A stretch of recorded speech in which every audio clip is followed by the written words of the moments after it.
Royal family, it's Queen Akaiha. That's right. The queen of the real deal, no BS talk show. Current event and what matters to us. That's right. Black Lives Matter. Real talk, kings, queen, princess. Take your royal places. It's showtime. Yeah. Bonjour, bonsoir, bon nuit, grand rising. Thanks so much for logging on. That's right. Thank you for doing the darn thing, logging on. I'm still trying to learn how to do everything. So please pardon moi as I learn how to master this thing called the computer screen and the Zoom deal. Okay, so last week we started in on, okay, I'm gonna have to edit this. Let's just stop. That's what I needed to do. I just needed to put the stop button. All right, that word stop gonna mean something to us today because I'm not even gonna delete this. I'm gonna let it be raw. I'm gonna let it just play the way it's supposed to play because, that's a part of what I want to talk about and how we mask and, we can redub and we can redo and we can start over. And it's always about starting over, but we only have one chance. Well, mama say we only have one chance to make a good impression. So, be on your best behavior, be in your best stiletto, do your best to enjoy you. Life is so short. It seems like a blur. I can think back to being a child, and then here I am, a full-grown adult, and then here I am in the next phase of life, and I'm like, oh my goodness, where did all the time go? What happened? Have you ever felt that way? Like it was like a blink of an eye, and it was college or working, it was getting married, having babies, and then you notice that you were starting to get older and older, but we do age gracefully, right? So anyway, I wanted us to talk a little bit about relationships, how they work, why they don't work. Maybe it's all because of us. Have you ever thought about it's you and not him or her or them? None of that. It's all you, baby. And then how do we address that? How do we do the self-help piece? How do we be our authentic selves? Or how do we even know who the hell we are and where are we? Where is the true you? Where's the core you? Where is that intimate, loving, caring, kind, or I will do this, that, and the third to you? Wherever she or he is in there. Which one is really you? Are you kind and loving? Are you hateful and mean and gossipy and start stuff and love to fight and keep shit going? Which one is it?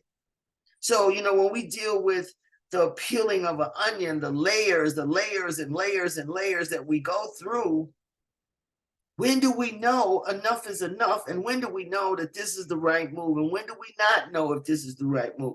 How many relationships have you been in? How many bodies have you collected? How many children do you have? How many baby daddy, baby mamas do you have? And now you're looking for another, and another one, and another one, and another one. And it's the same situation. Every time you look around, you're changing partners because of the same stuff that happened in the last relationship. So that leads me to understand and to say, it's not them, but it's you. Because it was very painful for me to understand that it was me. It wasn't him. It wasn't her. It was me and my expectations. It was me and what I expected others to do. It was me and my sickness. It was me and my illness. It was me and my, I don't understand. It was me and why can't we fix the world? It was me and not understanding why we have wars in the first place. It was me trying to understand how do we make us all get along and have this beautiful life that we get to enjoy on this galaxy. How do I check in daily with self? Take that moment to check in with self and stop pointing the finger at them because you got three pointing back at you. And if you're double jointed like me, you got them both, you got six pointing back at you. And if you're doing it in a mirror, you got all 10 of them pointing at you. So what do you do? How do you do it? My mother used to say self-preservation was the first law of nature. And if you start off with a person, just for the LGBTQT, I'm gonna just keep it real. If you stick the way you are, if you start off the way you truly are in a relationship, you'll be better off for it. She would also say to me, don't start something that you can't finish. So don't come into the relationship, like these beautiful waves behind me, and it's all loving and peaceful, and you see yourself moving on the ocean and holding hands, or do you see that you're drowning them in that ocean? Yeah, we got some people that want to drown you. You might be the one that want to do the drowning. So anyway, we're going to take a little dive into a little piece of recovery. Powerless over others, and our lives have become unmanageable. The people, places, and things. And we put ourselves at the top of that category. And so I wanted to just read a little bit or talk a little bit about recovery and how it all works. The 12-step programs. Excuse me, if you're interested, stay tuned. I'm going to put a lead in the link so you can follow and we can go over the 12 steps together. Since I'm going to be doing this YouTube thing, we might as well make it beneficial for all of us. So consider this your first meeting. Consider today, today I'm going to take a look at 12 steps, and I'm going to say my first step is I'm powerless. And we're going to look at that whole powerless piece. We're going to take a look at our family of origin. We're going to take a peek at were there other addictions in my life that kept me from myself.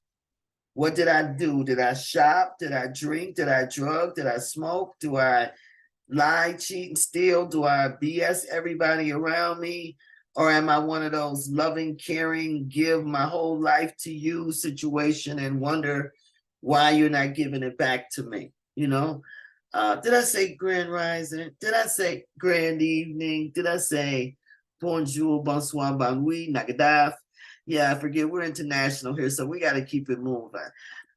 Queen Akaiha logging in, just enjoying her day with you. So I wanted to look at a little piece, and thanks so much for being here. Please like and subscribe. I got to get these subscriptions up because I want to do some live videos. And that's really the best way to do recovery is doing some live stuff. Live videos work way better than whatever, being one-on-one with each other because we can watch each other expressions. We can see what each other is going through. And just to say, I've been in recovery 27 years, and I don't say that to impress you. The queen says that to impress herself. And excuse me, my sister made me this beautiful glass. I don't know if you can see it in the camera. There you go. It says queen. And it's icy. And the drink of the day is 7-Up. So we look at Codependence Anonymous. It's like a fellowship of men and women whose common purpose is to develop healthy and loving relationships. The only requirement for membership is the fact that you want to have a healthy relationship with yourself, your higher power, and others. And as we continue to peel this onion more through our unique individual layers, we will experience tears of pain. Yet when we arrive to the sweet core, the sweet core, that's the hit right there, which is a metaphor for our authentic selves and experience tears of joy. Can you remember your very first encounter with 12 steps? The very first time you went into a 12-step meeting, you thought they had some magic pills or they had some magic dust and they sprinkled it on you, and you might have been angry you were there. Chances are, if you come into the program of Codependence Anonymous, you may have come out of a bad relationship, and you were in it far too long. It may have gotten very, very violent. But again, we got to wonder what it is about us that attracts these relationships to our lives anyway. It's all about us. So as we talk about arriving to the sweet core and we experience tears of joy, um, we invite you to go on. I invite you to go on this journey with me. So let us do this thing together. Let us find enjoyment and authentic, loving relationships with yourself and others, and of course your higher power. So at some meetings, we often hear people talking about other addictions such as alcohol, drugs, exercise, gambling, spending, working, lying, cheating. I'm going to add a few etceteras. And during the recovery process, as we examine our behavior, many of us discover addictions to love, sex, and relationships. How you doing with that? Commonly demonstrated including control, intensity, drama, disordered thinking, and emotional immaturity. So, are we doing any of that? These manifest as a manifestation or an addiction of and we can't avoid the behaviors. At the root of all of these behaviors is the absence of intimacy with ourselves and a higher power in others. Have you ever been accused of not being able to be intimate with someone? Have you ever heard that from a therapist, a sponsor, someone very close and near to you, that you lack the ability to be intimate with your partner? And as we work through this, it's going to explain why we may have this going on.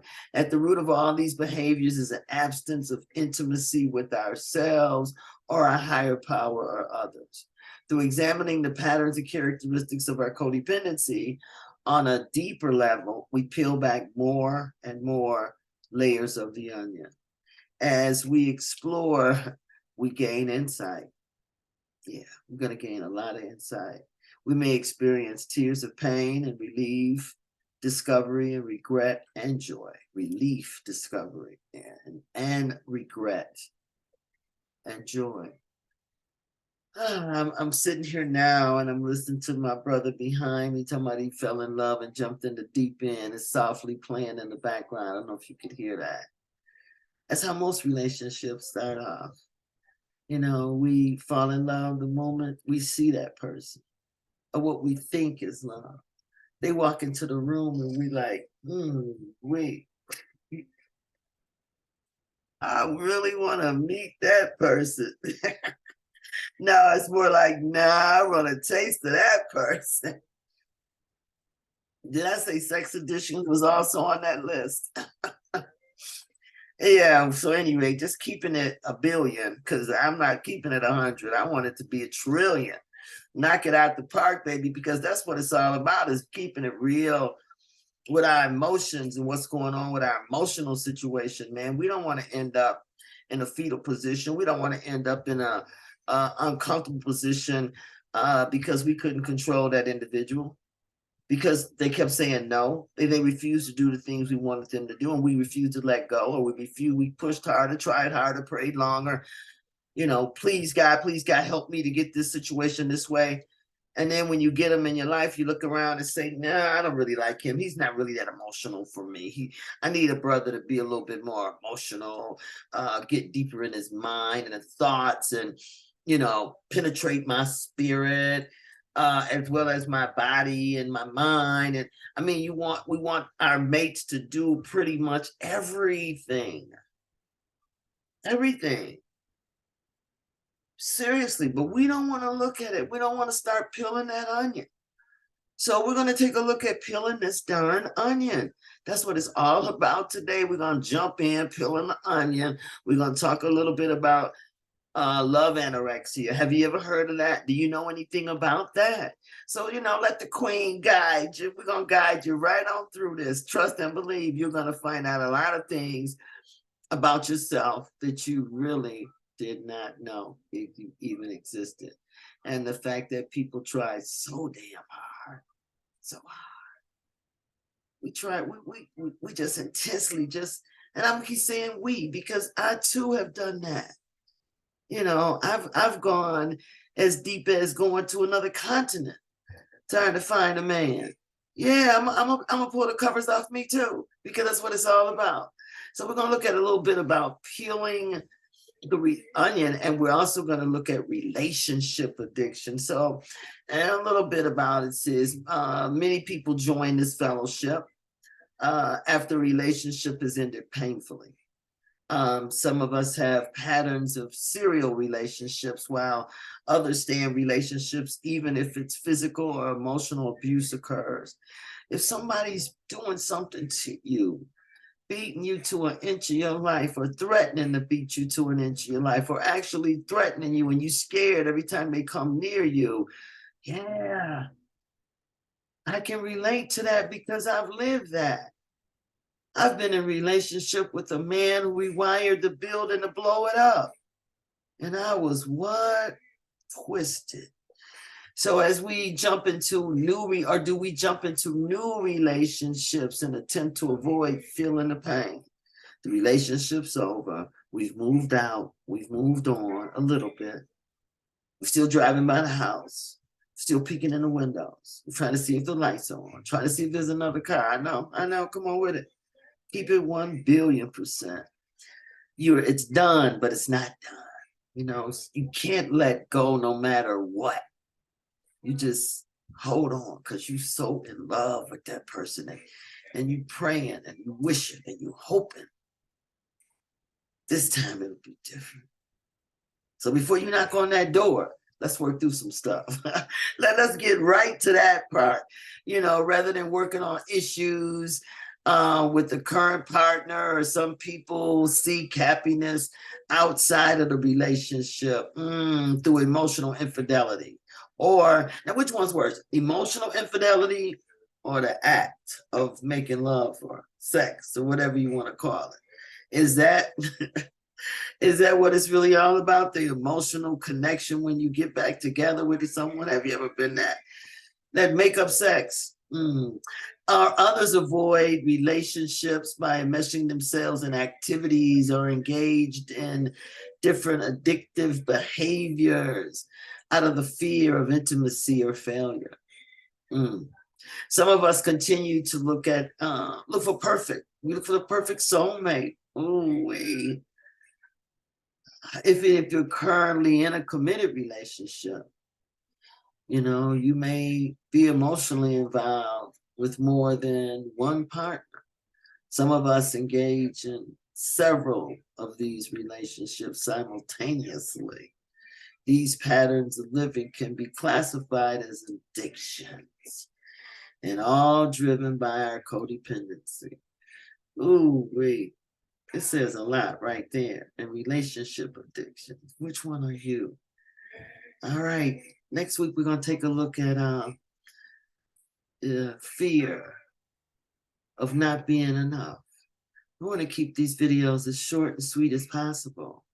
We want to make sure you keep coming back. Please like and subscribe. By all means, hit the bell so you can get the next one. That's right, the Hope Shot. Thanks so much for tuning in to The Real Deal. That's right, The Real Deal. No BS. Talk show with Queen Akaiha. How you loving that lovely ocean behind us? All righty, thank you so much for logging on. And you remember, I love you, and there's absolutely nothing. I'm telling you the truth here. I love you, and there's nothing you can do about it. Thanks for checking us out on YouTube, Instagram, TikTok, Twitter, which is now the X. And now we're here on Facebook trying to bring it to you. Life coaching lessons privately. You can hit us up at The Real Deal, No BS Talk Show. And we will definitely do all that we can to make sure that you are on the top of your game, working on you. Why? Because that's the one we got to work on. We got the two fingers pointing at us, the one pointing to the sky, the one pointing to the other, and 3 pointing back at us. What we gonna work on? That's how we gonna work on, because we can't change anyone. No one. We can't change anyone. Trust me. Trust the queen on this one. You cannot change anybody but yourself. But the joy of changing yourself is that you change everything around you when you